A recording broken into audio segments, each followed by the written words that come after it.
Umuseke, Kigali Today n'ibindi umuntu atarondora ngo abimareye, aho byanditse ko insengero hafi 8,000 zitujuje ibisabwa zimaze gufungwa mu gihugu hose. Urwego rw'igihugu rw'imiyoborere RGB rwatangaje ko mu nsengero zisaga 13,000 zimaze gukorerwa ubugenzuzi, nibura 59.3% zafunzwe kubera ko zitujuje ibisabwa. Umuyobozi mukuru wa RGB Dr. Yusta Kayitesi yagaragaje ko muri zo nsengero zafunzwe harimo izo byagaragaye ko zibura ibintu bikeya by'ibanze bishobora guhita biboneka, ariko ngo hakaba n'izisabwa ibintu bigari zakabaye zifite. Hari kandi izindi zafunzwe zasanzwe zikora ariko zidafite uburenganzira bwo gukora, aho wasangaga nk'umuntu ku giti cye cyangwa itsinda barafunguye ahantu ndetse bakanashyiraho ibyapa ariko badafite ibyangombwa bibemerera gukorera mu Rwanda. Dr. Yusta Kayitesi yagaragaje ko nubwo umubare w'insengero mu Rwanda ari munini bitari bikwiye kuba ibibazo, ahubwo ko ikibazo gishingiye ku kuba n'izihari zituzuza ibisabwa. Ati kuba hari umubare mwinshi si cyo kibazo nyirizina, ikibazo ni ukuba uwo mubare uhari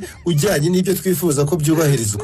Ese ni umubare insengero zabo zubakitse nk'uko amategeko abiteganya? Ese ni umubare abayobozi b'ayo matorero bafite ubushobozi amategeko asaba? Icyo nicyo twakabaye dutindaho. Ati icyo nicyo twakabaye dutindaho. Yashimangiye kandi ko ubugenzuzi bwakozwe hatari ugamije gufunga insengero, ahubwo ngo bwari bugamije kumenya umutekano w'Abanyarwanda bazijyamo gusenga.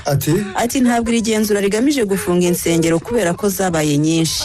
Icyo cyabazwa abafite insengero nyirizina. Umuntu yabazwa impamvu afite insengero 1000 adafite n'eshanu zujuje ibisabwa, ukamubwira agashyira imbaraga mu kubyuzuza. Yagaragaje ko aho kugira ngo umuntu agire insengero 3 mu kagari kamwe zitujuje ibisabwa, yakubaka urusengero rumwe rugari rubyujuje ruzajya ruhurizamo abayoboke be bakakirirwa hanoze kandi bayobowe n'abayobozi bafite ubushobozi bwujuje ibisabwa. Yusta Kayitesi yanagaragaje ko nubwo abantu bavuga ko gufunga insengero byakozwe mu buryo butunguranye, atari byo kubera ko buri mwaka hasanzwe hakorwa igenzura n'isuzuma ku nsengero kandi zari zategujwe.